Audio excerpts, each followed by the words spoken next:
Hello and welcome back to Fun Online Teaching and Learning channel, where we learn about project management, risk management, systems thinking, and professional soft skills development. So if you really like the content, please subscribe and turn on your notifications and follow the weekly new content to learn about those topics. And thank you in advance. So the previous video we left off where we started talking about what is systems engineering, but I want to make a quick recap about what we did in the previous video. So we talked about linear thinking and then feedbackward thinking, and we looked at what is system and the tools. So I recommended these books for you, and there's also in Cozy website and then the other website that you can find great resources about systems thinking. So systems thinking is actually help us increase our quality of decisions, and then as a result increase our quality of life. So please get some help from systems thinking. And we looked at self-checkout cashier or counter, and then we studied what kind of a system is this, what are the parts of the system, and so on. And systems thinking is a lifelong practice where you will not only use in your professional life, but also social settings and family life as well. So I want you to leave linear thinking behind, and when you have a congestion in the roads, just building new roads will not help us, because the roads will be even more crowded, because people will not use the public transportation, and because the roads are attractive and comfortable and quicker, they will get more cars, and then more lanes and bigger highways will still be congested. So here the problem is not building new roads or the lack of roads, but it's congestion. We also gave some examples, so you can check back the previous video. I'm going to include a link in the descriptions as well. So classic linear thinking is like this. So you have a goal and situation, and then there's a discrepancy, and then you make a decision, and there's an action and result. But instead of writing it linearly, I want you to draw it in curves, okay? So when we start situation, goal, and discrepancy, and start creating it and drawing it as a loop, we can easily see that we need to close that loop, right? So every decision, after decisions, we take action, and every action has results, and then the broken link is here is the feedback. So also our actions will actually result in other actions and other situations, and will cause other decisions. So please review the details in the previous video. And there will be unintended consequences, right? If you push a slab like in this picture, then probably you will it's gonna collapse on you again, right? And if you don't understand the parts and how they relate to each other and what is the consequences of it. Having good intentions in the systems is not enough, so you really need to understand the system in a timely manner and understand its functions, relations, properties, and objectives, because being naive does not change the result. If my friend accidentally puts detergent in my coffee, and a bad actor puts detergent or poison in my coffee, the result is the same. I get hospitalized, I get injured, right? So we need to understand the systems. Okay, after this recap, I want to talk about then what is a system? How can we identify a system? So basically, there are many definitions about systems, but one I like is a system is a set of things interconnected, and please be careful with pay attention to the colored text, in such a way that they produce their own pattern of behavior over time. So that's according to Donald Meadows, a systems thinker and a professor. So a system is a set of things. So if there's only one thing, then it's not a system, okay? And there are many things and they are not connected, that's not a system as well. So there should be more than one thing, and there should be connected. And then they should have their own pattern behavior, and the most important thing here as well, the behavior over time. We look at the systems and we try to understand the behaviors over time, because their behaviors will be stochastic, right? And I highly recommend you If you want to learn more about systems thinking, please read her book, Thinking in Systems. Systems response to those forces is characteristic of itself, and the response is seldom simple. So even though you understand the system, the parts, the properties, the relationships, it's gonna be really difficult to understand what the next response will be. Like I said, it's gonna be stochastic, right? And the solution is not always simple. What else is a system? So another definition here, just to let you know that there are many definitions: a set of interrelated components functioning together for a common objective. So even though it looks different, actually it's the same, right? They need to be interrelated. There should be more than one component, and then they should function together for a common objective. So they are still objective. What's the ultimate objective of a system? It's to satisfy the user's need. In the previous video, we looked into the self-checkout counter for a customer, right? So the ultimate objective of that is to satisfy the user's need. Just pick up your grocery and scan them easily, put them in plastic bags, and then check them out. If you can do that, then you satisfy the customer's need. So now I want to differentiate what is a collection of stuff and versus a system. Okay, so to identify the things as system, we need to look in three things, and I call it system triangle. So things need to have purpose. The system itself needs to have a purpose, and then parts have purposes, right? And some literature will call it function, properties. They're all the same. The other angle in the triangle is the relationship, linkages between parts. So which parts are related, what impacts the other part, right?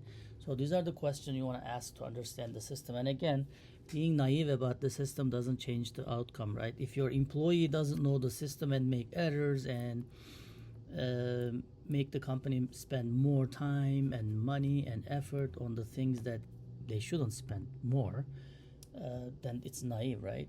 The result is just wasting money and time and expertise. And the third one is element. Some literature will say parts, attributes, components. They're all the same. All the same. So when you look at these three things, if they exist, what you're looking for is a system, probably. Okay? So let me give you some examples. But before that, I want to say that the system is more than the sum of its parts. And not part alone has an independent effect on system's properties. Okay? But I want to use product instead of sum, because when you put things together, you see that the final outcome is more than what the parts can do, right? So think about a car. The car has steering wheels, tires, electronic components, electric components, engine, and then if you just sum them up, it's not gonna bring us from A to B, right? I mean, any part of the car cannot bring us from A to B, right? But when they're together and function together for the common objectives, then they can and do their own objectives, right? On functions, then I will be able to travel from A to B, right? So that's what I mean here. What are the properties of system, right? So think about it. Who writes on a piece of paper? Can you comment below? What do you think about that? What or who writes on a piece of paper? It's also from a philosophical perspective, right? I mean, the probably like build new roads or study harder to exam is probably similar to that. And we would say a pencil writes, right? Then get the pencil, put it on a paper, don't touch it. Let's see if the pen writes, right? If the pen writes. Give the pen to a person who doesn't know how to write and read and write. Can they write? No. So it as a system a person is a system who has the muscles, the pencil, the paper, the intellectual, the cognitive level, who knows how to write and write, knows the alphabet, right? Knows what to write, then they write. So who writes? The person with those skills, right? Not a pencil, not a paper, not a hand, not a finger, okay? What carries you from point A to a point B? Actually, I alluded to it a little bit. A tire will not. A steering wheel will not. An engine itself, it will not. Take the engine out of the car and see if it carries you from A to B, right?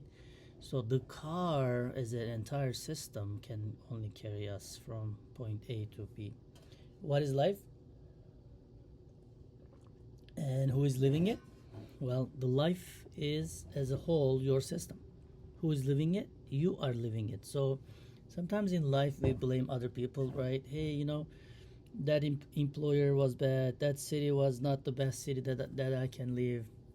My parents were not rich, so I'm broke as well. So this kind of thing, who is living it? So if you think in systems, you will see your life as a system, and then what you will do is take ownership of the system, which is your life, and then take the full responsibility and try to design and change it, right?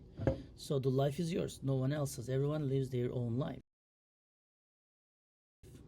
Okay, so you can be a student, an engineer, a mom, dad, a taxpayer, right? Project manager, a dad, a neighbor, maybe a mom, maybe a project manager, trying to juggle between schedule, cost, and performance. And you can be friends, but don't let your life be a collection of stuff. When life becomes a collection of stuff, when it doesn't have a meaning, when it doesn't have a systems level objective, when the parts are not related, right? So I want you to look around and then identify your life parts and components and relationships, and put yourself in the center of your life and take full responsibility of what you're living, okay? Because you are living.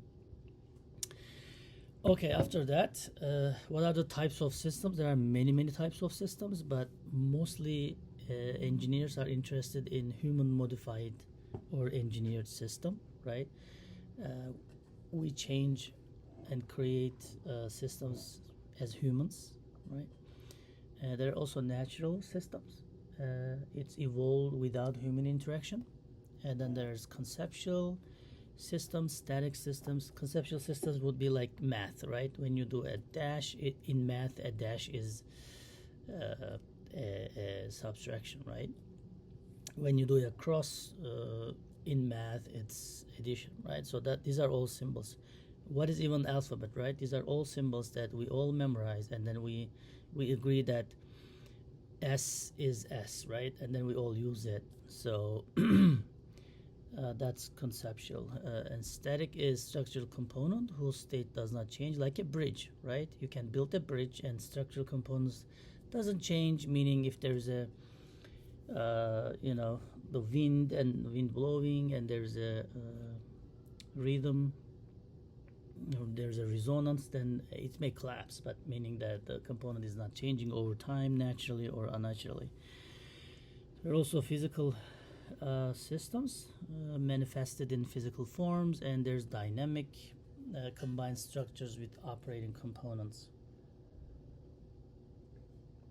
I just want to give some examples. For example, is this a collection or a system? So let's see, just like this picture, right? Is it a collection or a system? So that's actually a system, but I wonder why. Can you comment in the below, in the comment section? How about this one? Is this a system or a collection of collection of stuff, right? A fruit basket, just like as it is. Is it collection or system? Collection of stuff or system? How about this one? Right? Kids are playing soccer. Is the team a system or a collection of stuff? When I say collection of stuff, it means like they are not related. They can't work together, right? For example, those apples, can they work together? Think about from this perspective. How about this collection of tools in your garage? Right? Can they coordinate anything? Can they do anything? Can they relate each other? No, not like this, right? How about a kitchen? A kitchen by itself with washer, dryer, dishwasher, all the tools and drawers and windows. Is this a system? To be honest, it's not. What is missing in this system? To make it a system, not a collection of stuff, there needs to be something. And what it is? What it is a human. Someone needs to be there to use it, to relate the tools, to make them, to coordinate them, to be able to bake a cake, wash the dishes, wash the clothes, right? Because without a human, these are just collection of stuff. So without you, your life is not a system. Without you, your life is just a collection of stuff, and it's not so much fun. Okay, so turn your life into a system, please. So you should be in the middle. So like in the kitchen example, you can do the things that is designed to do, but if it's missing you, your life will be just a collection of stuff. How about real examples? Sure. Constitution, right? It's an example. Solar system, it's an example. Smart transportation system, it's a system. And community, family, person, individual, these are system. Human body, multiple systems. Actually, we can call human body a system of systems. And I recommend the Peter Sanjay's Fifth Discipline book. It's rather difficult to read. It's 400-500 pages, but if you read it, it's gonna add to your systems thinking, literature, and understanding.